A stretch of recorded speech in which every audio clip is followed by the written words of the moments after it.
Subscribe now and press the bell icon. Never miss an update. Hello dear students, मैं हूं Mohsin Raza Haitham academy YouTube channel से chemistry के हवाले से। तो आज हम कुछ अपने बच्चों से बात करेंगे।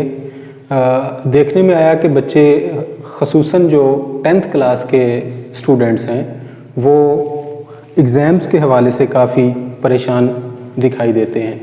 तो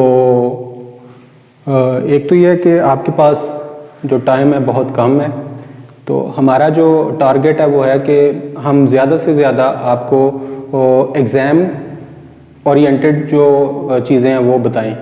तो हम उम्मीद करते हैं कि आप मज़ीद परेशान नहीं होंगे और आपको जो यहाँ पे कंटेंट मिलेगा उसमें जो ज़्यादा होगा वो हमारा फोकस है वो किस पे है, आपके एग्ज़ाम की प्रिपरेशन पे।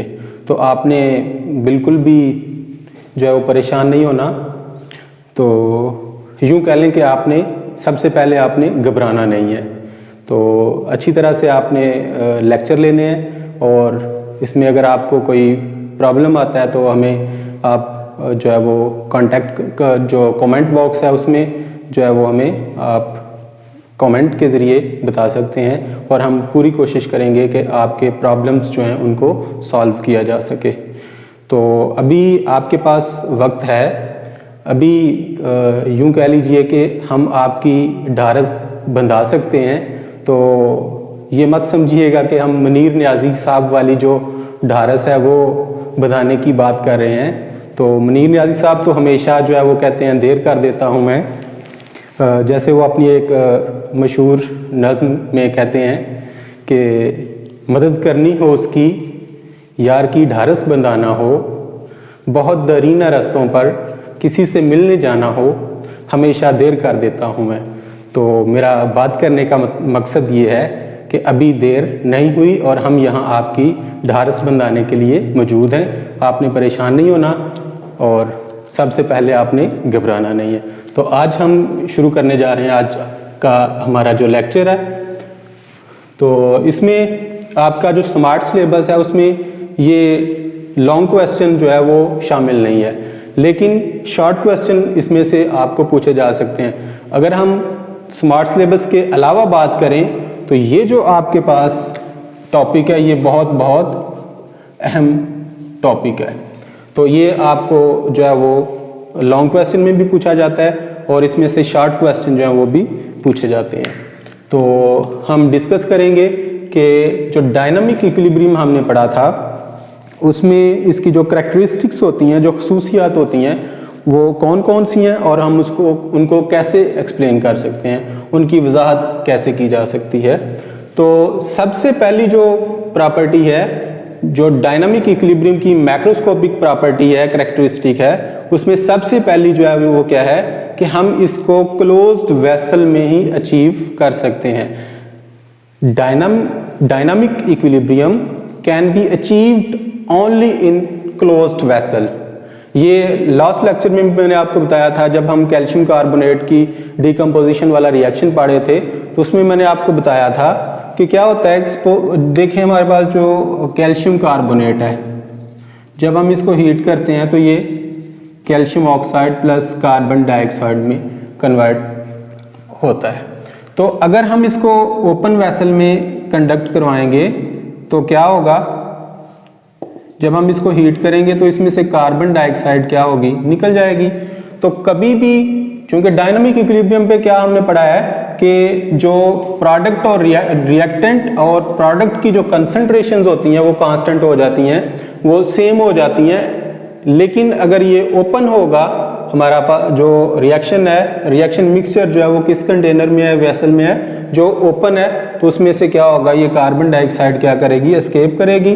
तो हमने क्या करना है, अगर हम देखें तो ये वाला जो वेसल है इसमें कार्बन डाइऑक्साइड कंटिन्यूसली क्या हो रही है, निकल रही है। तो इसमें रिएक्शन जो है हमेशा किस तरफ होगा, फॉरवर्ड डायरेक्शन में होगा, क्योंकि जो जो रिएक्टेंट रिएक्ट करके प्रोडक्ट बनाते हैं, तो प्रोडक्ट बना जब बन जाएंगे तो वो दोबारा किस में कन्वर्ट होते हैं, रिएक्टेंट में कन्वर्ट होते हैं। तो जब आपका जो प्रोडक्ट है वही वेसल में से निकल जाएगा तो आपके पास ये रिएक्टेंट नहीं रहेगा जो इसमें इस प्रोडक्ट में रिवर्स रिएक्शन की सूरत में, बैकवर्ड रिएक्शन की सूरत में क्या होगा, प्रोड्यूस होगा।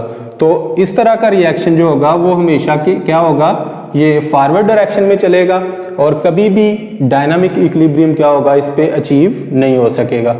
तो हम ये कह सकते हैं कि जो रिवर्सिबल रिएक्शन और जो रिवर्सिबल रिएक्शन का डायनामिक इक्विलिब्रियम है ये किस पे अटेनेबल है, ओनली इन क्लोज्ड वेसल्स। किसमें, क्लोज्ड वेसल्स में ये क्या है, करवाएंगे तो ही हमारे पास क्या होगा, डायनामिक इक्विलिब्रियम एस्टैब्लिश होगा, अदरवाइज डायनामिक इक्विलिब्रियम एस्टैब्लिश नहीं होगा। दूसरा है कि जो रिएक्शन होता है ये बाहर ऐसे लगता है कि रिएक्टेंट है आपके पास, सपोज ए बी सी और डी में कन्वर्ट हो रहे हैं, तो रिएक्शन जो है ये शुरू में फॉरवर्ड होगा और with the passage of time backward भी स्टार्ट हो जाएगा, फिर दोनों का रेट बराबर हो जाएगा। तो ये लगता है कि रिएक्शन जो है वो सीज हो गया, लेकिन सीज नहीं होता, बल्कि इनकी जो कंसंट्रेशन होती है, प्रोडक्ट और रिएक्टेंट की कंसंट्रेशन ये कांस्टेंट होती है। इनके जो रेट होते हैं, रेट्स होते हैं वो क्या हो जाते हैं, सेम।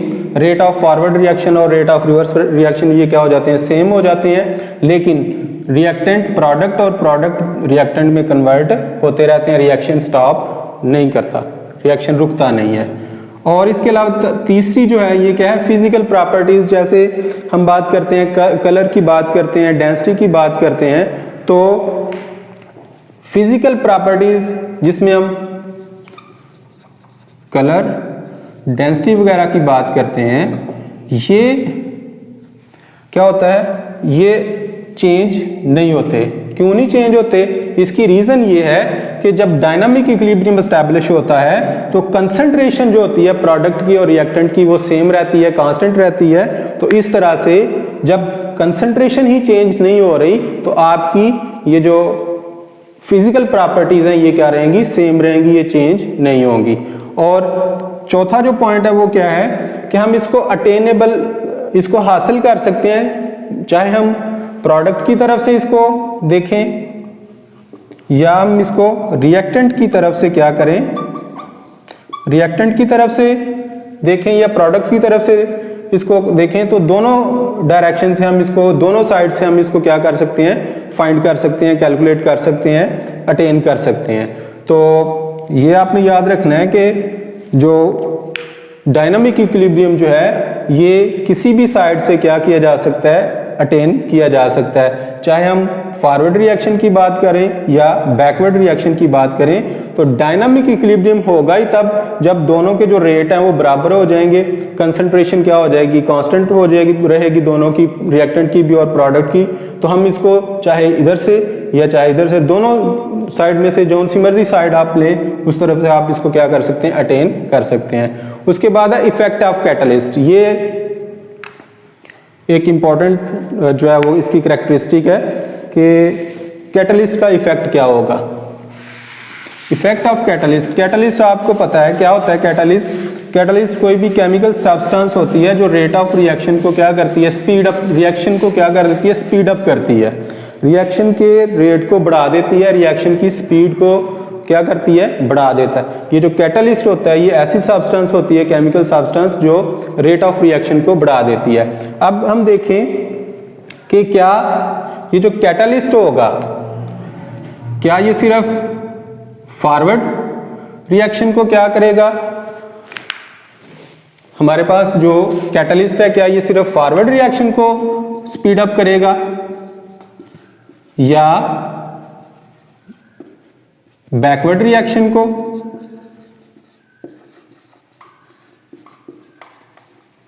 या फिर दोनों को।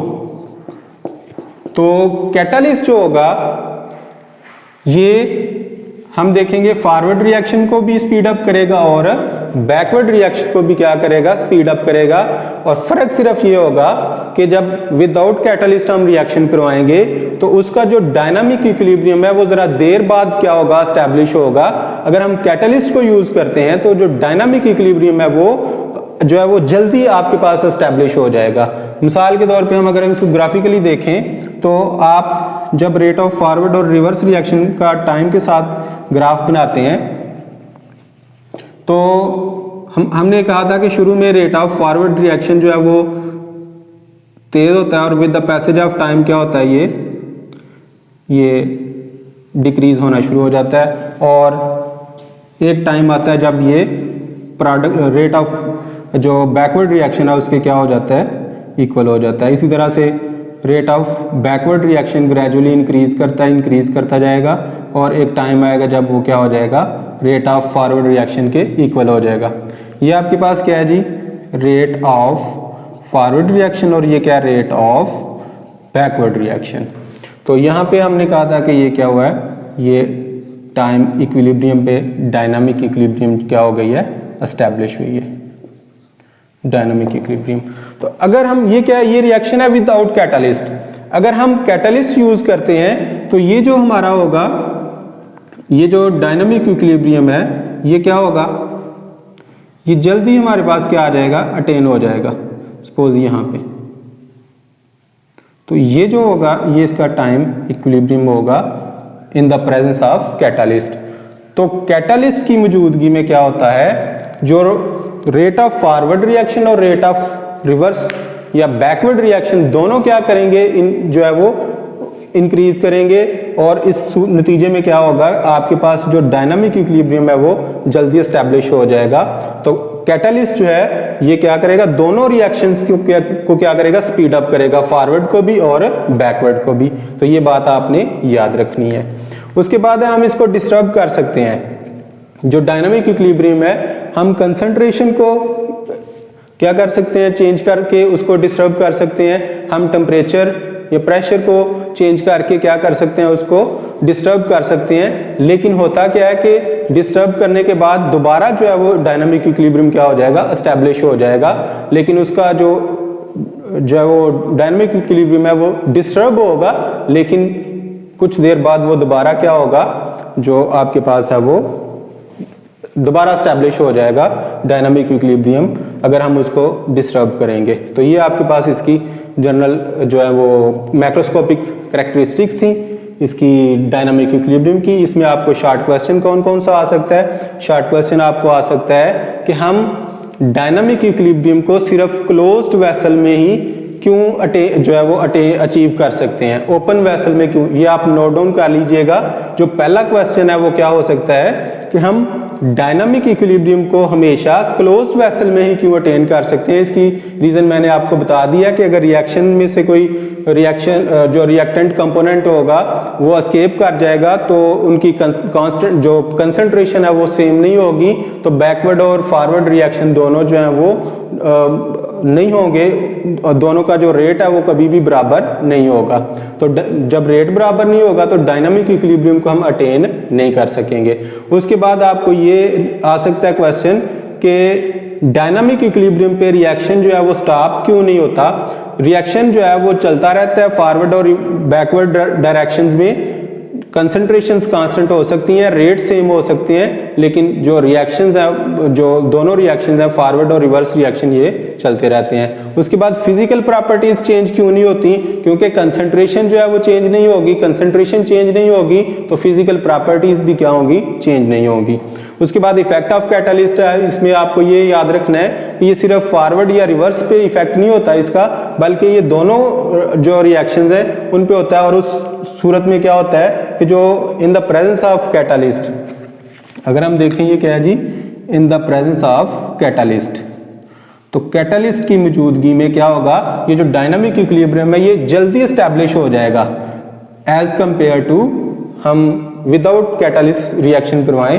तो ये आपने याद रखना है। फिर फिर हम इसको जो है वो किसी भी पैरामीटर को चेंज करके, कंसंट्रेशन को, टेम्परेचर को, प्रेशर को चेंज करके हम डायनामिक इक्विलिब्रियम को डिस्टर्ब कर सकते हैं, लेकिन फिर भी क्या दोबारा वो जो सिस्टम है वो डायनामिक इक्विलिब्रियम को अटेन कर लेता है। हमारा सिस्टम दोबारा डायनामिक इक्विलिब्रियम पे आ जाता है डिस्टर्बेंस के बावजूद भी। तो ये आपने इसको याद रखना है, ये शॉर्ट क्वेश्चन आपको पूछे जा सकते हैं, इसको आपने नोट कर लेना और इसको अच्छी तरह से जो है वो तैयार भी करना है। और नेक्स्ट जो आपके सिलेबस में वो कुछ प्रॉब्लम्स हैं, ये हमने जो आप लास्ट हमारा लेक्चर है उसमें हमने पढ़ा था जो केमिकल इक्विलिब्रियम का कांस्टेंट जो है Kc, उसके रिलेटेड जो है ये आपके पास कुछ प्रॉब्लम्स हैं, इनको आपने सॉल्व करना है। तो हमने इसको बड़ी डिटेल के साथ पढ़ा हुआ है कि Kc जो होता है ये क्या होता है जी, ये प्रोडक्ट की कंसंट्रेशन